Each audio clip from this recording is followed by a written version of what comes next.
Welcome to the Deep Dive, where we take the source material you need to know, rip it open, and really extract the strategic shortcuts to mastery. Glad to be here. So today we are immersing ourselves in a text that, it was compiled over 2 millennia ago, but it still feels like the absolute gold standard for strategy. Oh, absolutely. The Art of War, or Sun Tzu.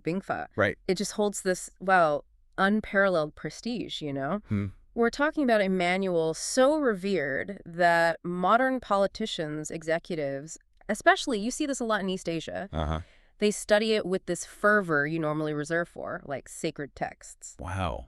Is there an example of that? Well, think about post-war Japan's sort of rapid corporate success. That's often cited as a direct application of this philosophy, but in, business competition. That's fascinating. And it all seems to hinge on Sun Tzu's most famous, maybe deceptively simple line. To win without fighting is best. Exactly. So our mission today, it's got to go beyond just military history, right? We're trying to understand the core physics, maybe the politics, the psychology of conflict through his eyes. Precisely. Because this text, it really gives you an anatomy of organizations in conflict. And that's applicable everywhere. Like international corporations, political campaigns. Or even just, navigating a big change in your department at work. But the key thing is to really get its genius. You can't just treat it like a tactical handbook. And that's where it gets surprising, isn't it? The philosophical core. If you just look at the art of war through a typical Western lens, maybe focused on conquest, brute force, you miss something huge. You miss the Taoism. The entire strategic framework is rooted deep in Taoism. That great spiritual tradition, sourced of so much East Asian science, psychology, martial arts thinking. Exactly. It relies on understanding natural law, change, flow. Thomas Cleary, a great translator, notes you just can't grasp the text without seeing this deep connection. So it's pulling ideas from things like the I Ching, the Tao Te Ching. Yeah, it's permeated by them. It's almost like a philosophy of non-action or maybe minimal action applied to the battlefield. So the ultimate goal isn't really destruction. No, it's preservation. First, of your own forces, obviously, but ideally, even preserving the enemy's resources, if possible. It's about a victory that's so subtle, so rooted in preparation and prevention, it's almost invisible.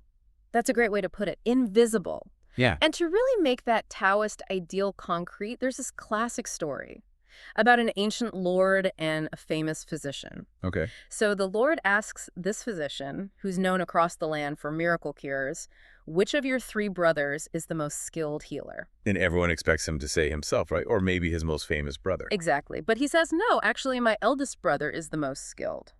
Hands down. Why? Because the eldest brother could see the spirit of sickness. He removed it before it even took physical shape. Wow. So the patient never even felt sick.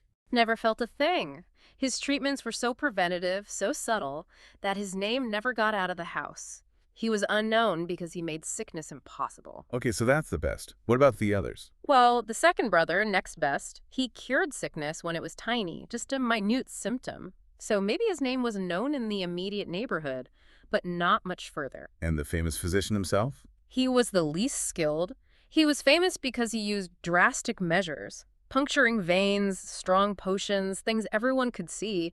His fame came from fixing big problems the best brother prevented entirely. That's a powerful analogy. Isn't it? A Ming Dynasty critic said that story perfectly captures the essence of Sun Tzu. The moral is crystal clear. Peak efficiency, the absolute height of strategic mastery, is making conflict completely unnecessary. So the fame of the third brother, the one known by the lords, it was actually bought at the cost of unnecessary suffering. Unnecessary suffering, unnecessary destruction. Yeah. Okay, so if the best strategy is avoiding the fight altogether, what happens when you can't avoid it? Conflict becomes necessary. Right. And that's where Sun Tzu lays out what you could call the doctrine of avoidance, or maybe a hierarchy of conflict management. He still emphasizes that winning without fighting is the ultimate skill. Always. But if you must act, there's a clear order, a 4-step hierarchy from best to worst, most refined to most destructive. So what's at the top? The eldest brother's strategy in warfare. Foiling the enemy's plots, that's the pinnacle. Winning when victory is still easy, when the opponent is just starting to plan. So subtle that maybe nobody even realizes you won. Exactly. The victory isn't known for cunning. The general gets no medals for bravery because, well, outwardly, nothing dramatic happened. You just stopped it before it started. Okay. And if you miss that window, What's step 2? Then you move to external containment. Ruining their alliances, Oh. isolate them, cut off their partners, their supply lines, sow dissent among their allies before you even think about deploying troops. Winning through sort of diplomatic pressure, soft power. Yeah. Intimidation, influence. Still avoiding direct clashes if possible. But this is where the quality starts to drop off, right? Definitely. If you fail there, if you can't break their will or their network that way, then you resort to option 3, direct confrontation. Attacking their armed forces in the field. Which is costly, uncertain. Very. Yeah. And that brings us to the absolute bottom, the worst case scenario, the sign of a poor strategist. The sieging cities. He hates this tactic. Sieges are long, incredibly expensive in lives and resources. They exhaust your army, drain the treasury. And even if you win, the cost is often ruinous. Totally counterproductive. It fits that Taoist view. War is destructive, and the slower and more grinding it is, the worse the destruction for everyone involved. Okay, so that's the hierarchy. Yeah. But before a strategist even commits to any of those steps, Sun Tzu demands something else first. Yes. A foundational, almost ruthlessly objective strategic assessment. This is the intellectual heavy lifting that ideally determines victory before anyone even draws a sword. Done at headquarters, right? According to the commentator Cao Cao. Right. Comparing 5 fundamental conditions between you and the opponent. What's the first one? The first, and you could argue it's the bedrock of everything, is the Wei, or Tao. But here it means civil leadership. So, not military strength. Not directly. It's about the moral, the political coherence of the state. Sun Tzu defines it as inducing the people to have the same aim as the leadership so that they will share death and share life without fear of danger. Meaning, if the government is seen as just, if the people believe in the goal, they'll be loyal. They'll stick together through thick and thin. Exactly. If the Tao, the moral fiber, is strong, the people are cohesive, willing to endure hardship. If it's weak, if the leadership is corrupt or the cause unjust, the whole foundation is shaky. Any plan built on that can just crumble. Makes sense. What's the second factor? The weather. Seems simple, but it's crucial.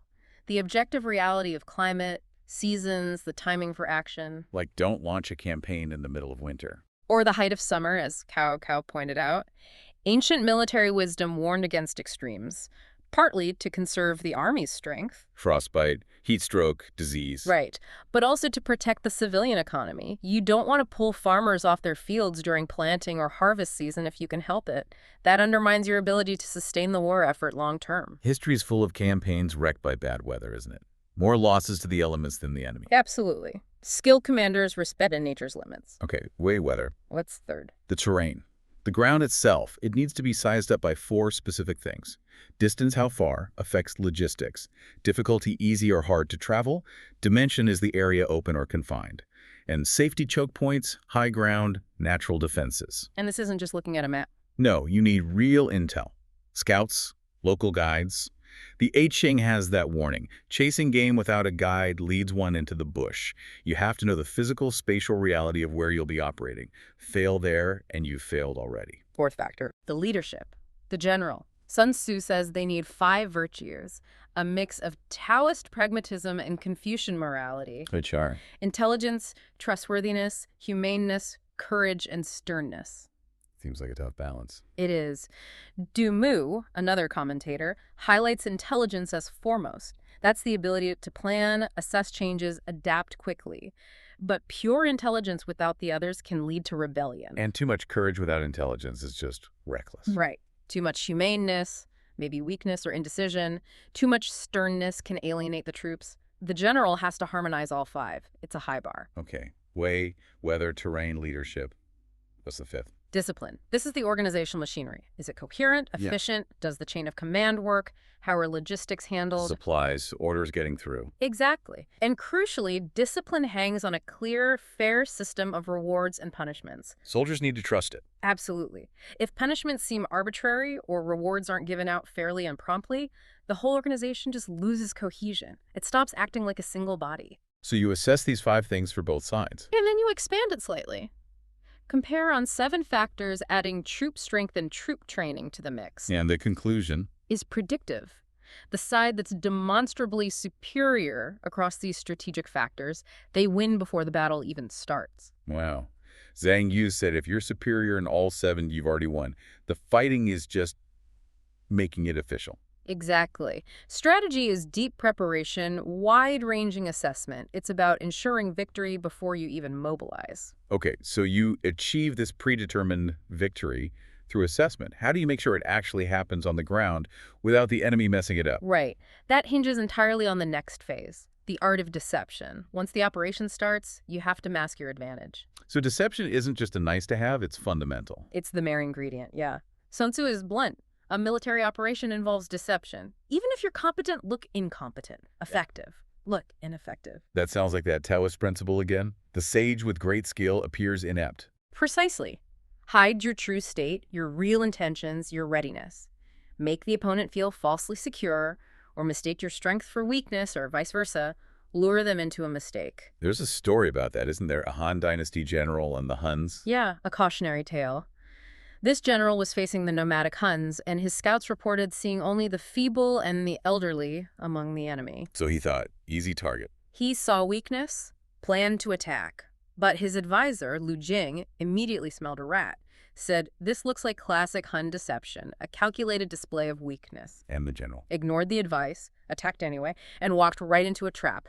The full strength of the Hun army was waiting, surrounded his forces for 7 brutal days. Ouch. He mistook the appearance for reality. And paid the price. Which leads to the ultimate goal for a successful warrior, tactically speaking.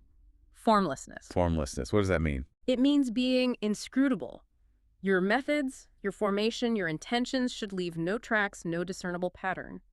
Sun Tzu says, be extremely subtle, even to the point of formlessness. Be extremely mysterious, even to the point of soundlessness. Why? What's the advantage?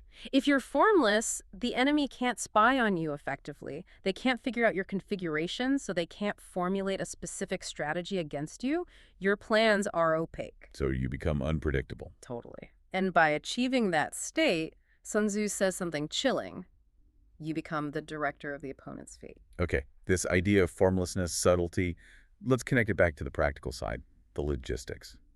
If avoidance is best, but conflict is necessary, how does efficiency play in? Ah, yes. Efficiency and the economics of conflict. Sun Tzu is relentless on this point. War is incredibly expensive. It has to be minimized. He says it's never beneficial to a nation to have a military operation continue for a long time. Never.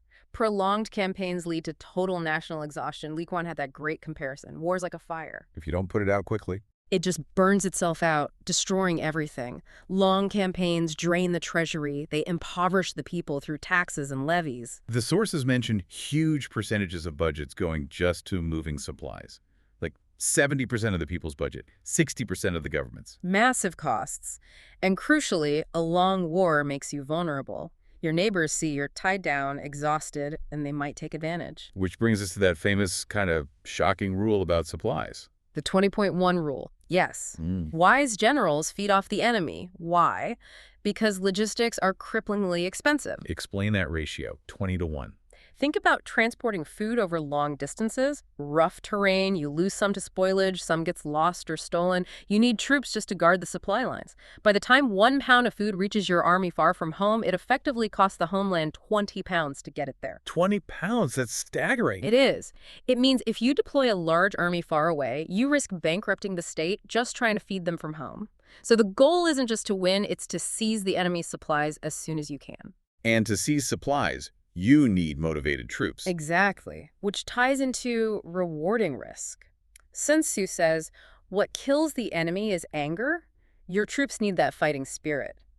But what gets the enemy's stuff, their food, their equipment, their resources, is reward. So rewards need to be good and quick. Clear, immediate, and valuable enough to make the soldiers overcome their fear and take the necessary risks. It all reinforces that central urgency. The important thing in a military operation is victory, not persistence. Get in, win quickly, get the resources, and get out. Minimize the drain. Precisely. A surgical strike is best. And that kind of quick surgical action depends on another core concept, right? This idea of emptiness and fullness. Yes, mastery of emptiness and fullness. This is pure Taoist physics on the battlefield. Okay, break that down. What's full, what's empty? It's simple at its core. You want your force to be full, concentrated, prepared, energetic, well-supplied. And you want to maneuver your opponent so they are empty, dispersed, unprepared, caught off balance, committed to a weak spot. How do you stay full? By conserving your energy. Good warriors make the enemy come to them, lure them out, make them travel, make them react. If they come to you, they're already expending energy, becoming slightly empty. You remain concentrated, full. So you dictate the terms of engagement. Ideally. And when your full force strikes their empty position, the impact is overwhelming. Sun Tzu uses the image of stones thrown on eggs. Oof. Complete emptiness meets complete fullness. Exactly. You identify the enemy's weak points, their vulnerabilities, the empty spots, and you hit them with your concentrated strength, your fullness. It sounds like water flowing. That's another key analogy he uses. Just like water naturally avoids high ground and flows downward to low ground, a military force should avoid the enemy's strengths, the full, and attack their weaknesses, the empty. So adaptability is key. It's everything. A military force has no constant formation, just like water has no constant shape. Victory comes from changing, adapting based on what the opponent is doing. That ability to respond, to shift instantly. That's what he calls genius. Explicitly, yes. That responsiveness is genius. And it needs to be fast, like water moving boulders or a hawk striking. Right. The momentum must be like rushing water, the precision like a hawk's dive, swift, exact, deadly. Okay, so the general needs this genius, this adaptability. But that genius can be undermined from above, right? Oh, absolutely. Sun Tzu is very clear about the dangers of civilian interference. Ignorant leadership meddling in military affairs is disastrous. He lists 3 specific ways civil leaders cause trouble for the army. The 3 great disasters, yeah. First, ordering the army to advance when it shouldn't or retreat when it needs to stand firm, ignoring the reality on the ground. That's called tying up the armies. Crippling micromanagement. Second, if the leadership doesn't understand military maneuvers but insists on sharing command authority. The soldiers get confused. Who do they listen to? Exactly. It destroys cohesion and confidence. And third, if the leadership, still ignorant, shares command of logistics or specific tactics, it causes hesitation in the ranks. And hesitant soldiers are vulnerable soldiers. Right. Sun Tzu says this is taking away victory by deranging the military. It sows chaos. So the takeaway is pretty stark. General autonomy. Victors have generals who are able and are not constrained by their governments. That analogy from Hoyangsi is powerful about seeing a fire. Yeah. Do you run back to ask permission to put it out? By the time you get okay, it's just ashes. The general must have the authority to react instantly to the situation on the ground. But that autonomy doesn't mean the general is perfect. Sun Tzu also warns about flaws within the general. Yes, 5 specific dangerous traits or faults that make a general vulnerable, creating openings for the enemy to exploit. What's the first one? Being ready to die. Sounds heroic, but it means being brave without thinking. Reckless. So they can be easily ambushed or lured into a bad fight? Exactly. Because they lack the strategic sense to balance courage with caution. The opposite is the second fault, being intent on living. Too cautious. Timid. Yes. Avoids necessary risks, always looking to save their own skin. They can be captured easily because they'll retreat too soon or abandon key positions out of fear. Third fault. Being quick to anger. This general is easily provoked. An opponent can use insults, maybe send a mocking letter. And trigger a rash emotional decision that ignores the actual strategy. Precisely. Wrath overrides reason. Fourth is being puritanical. Overly strict, moralistic, concerned with reputation. How is that a weakness? They're easily disgraced. An enemy can plant slander, spread rumors, expose a minor infraction, and create political pressure to have the general recalled or undermined. Interesting. And the 5th fault. This one sounds counterintuitive. To love the people too much. Yeah, it's complex. This general is easily troubled by civilian suffering or lured into rescue missions. They might scatter their forces trying to save everyone, losing strategic focus. Vulnerable to manipulation through hostage situations or attacks on non-combatants. Exactly. It plays on their humaneness, making them act out of sentiment rather than cold, objective strategy. So these 5 faults are potential military disasters. Absolutely. Sun Tzu warns against them strongly. The ideal general isn't obsessed with dying, nor clinging desperately to life. They act based purely on strategic benefit, on objective assessment. That objectivity links back to understanding the environment, right? The significance of ground. Yes. And remember, ground isn't just physical terrain, it's also the social, political, psychological territory you're operating in. He breaks it down into 9 grounds, each requiring a different approach. 9. That's a lot. Can we look at a few key ones? Sure. Let's take 4 contrasting examples. First, ground of dissolution. This is territory close to home, where your troops might be easily distracted by thoughts of family or local interests. The risk is they lose focus. Or Yeah. desert. Yeah. So the strategy here is purely psychological. Unify their minds. Reinforce discipline. Keep them focused on the mission. Prevent dissent. Okay. What about ground of contention? This is vital territory. Ground that offers a huge advantage to whoever holds it first. Think high ground, a key crossroads, a critical pass. So the strategy is... Speed. Get there first. Secure it. Establish a strong defense. It's a race. First one there basically wins that piece of the board. Contrast that with heavy ground. Heavy ground is deep inside enemy territory. You're surrounded by hostility, far from home, communication is tough, supply lines are stretched or non-existent. Sounds grim. What's the focus there? Survival through self-sufficiency.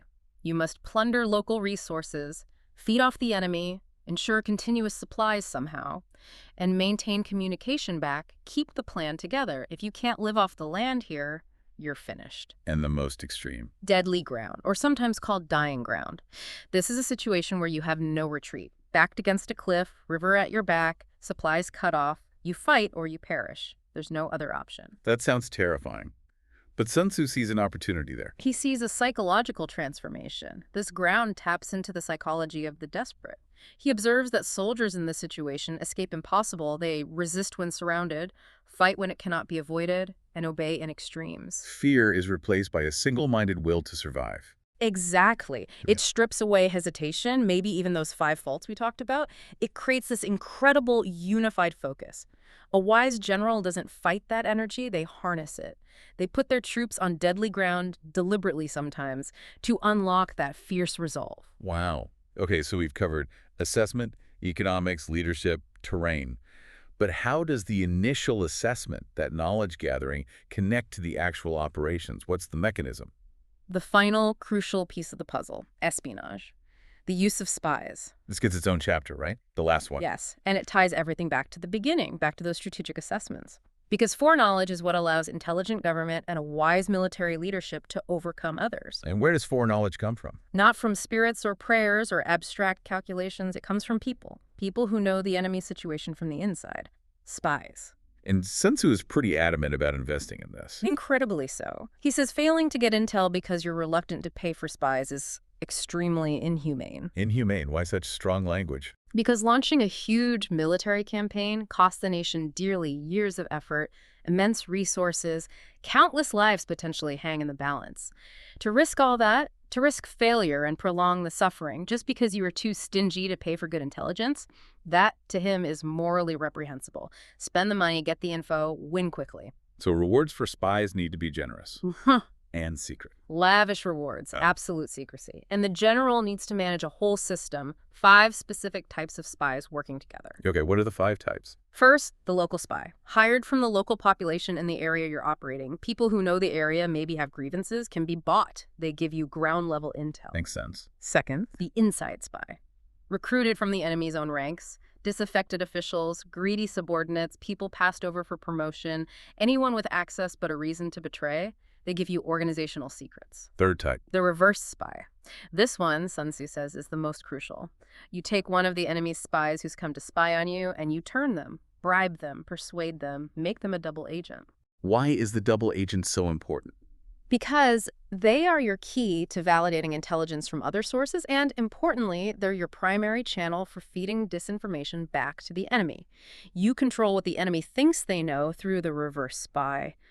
They manage the whole network in a way. Okay, that's 3. Fourth. The dead spy. This sounds grim, but it's about calculated disinformation. You give your own agent false information, knowing they will likely be caught by the enemy. So the enemy captures them, gets the fake intel, and trusts it because they think they uncovered it themselves. Exactly. The agent is dead in the sense that their mission succeeds by them being compromised, ensuring the enemy acts on bad information. Never. And the 5th type. The living spy. This is your classic agent who goes in, gets information, and comes back out again. They need to be incredibly smart, resilient, maybe seem outwardly ordinary or foolish, but be inwardly sharp and discreet. They bring back the verifiable intel. And managing this whole complex web of spies, it requires skill. Immense skill. Sun Tzu says the leader needs sagacity and knowledge, humanity and justice to manage the agents fairly, and subtlety. Only a brilliant ruler or a wise general, using very intelligent people as spies, can be sure of great success. Looking back over all of this, assessment, deception, efficiency, leadership, ground, spies, what really stands out is this relentless demand for objectivity, isn't it? Practical objectivity. Wow. Yeah. Victory isn't about luck or heroism alone. It's about seeing reality clearly, seeing opportunities before others do, and then acting with that hawk-like speed and precision we talked about. And that cold objectivity, it really does feel like pure Taoism. That line from the Tao Te Ching about heaven and earth seeing people as straw dogs. Right. Sacrificial figures used in ritual, then discarded without sentiment. It sounds harsh, but the point isn't to be callous. It's an instruction to the strategist. Rise above your personal feelings, your biases, your emotional reactions. Avoid those traps. Yeah. Anger, wrath, pride that cloud judgment. Exactly. Sun Tzu warns again near the end. A government shouldn't mobilize an army out of anger. A general shouldn't provoke war out of wrath. Act only when it's beneficial. Desist when it's not. Master your emotions. Change anger back to joy, wrath back to delight, he says, because the stakes are too high. The destroyed nation can't be rebuilt overnight. The dead can't be brought back. Preserve your forces, secure the nation. That's the goal. So it's fascinating. You peel back the layers of this seemingly ruthless manual for war, and underneath you find this strong current of, well, almost humanism, or at least a deep desire for peace achieved through perfect preparation. I think that's right. Maximum preparation to achieve minimum conflict. Which leads to that final paradoxical image, the art of war as a ring of compassion on the warrior's head. Yeah, that's a beautiful interpretation from the commentary. It references the Monkey King story from Journey to the West. The incredibly powerful, skillful monkey who lacked self-control and wisdom. Right. He was chaotic until he agreed to wear this magical golden ring. His master could chant a spell, tightening the ring, causing unbearable pain whenever the monkey got out of line or forgot his compassionate purpose. So the ring forces power to be governed by wisdom and control. And the wisdom of Sun Tzu, the art of war itself, is that ring.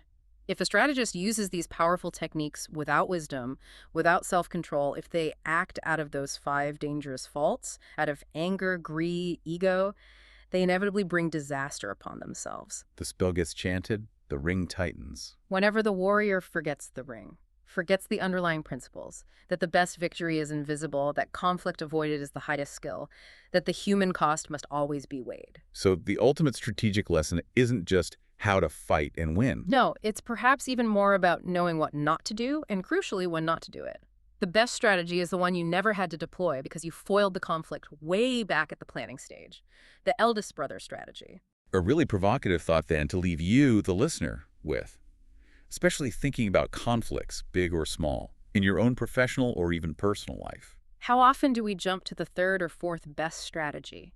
Dealing with the symptoms, fighting the battle directly, maybe even laying siege to a problem. When the truly masterful approach, the eldest brother way, would have been investing upfront in understanding the situation, the plots, the underlying dynamics, and subtly foiling the conflict before it ever truly began. Something to definitely mull over. Indeed. Thank you for joining us for this deep dive into the art of war.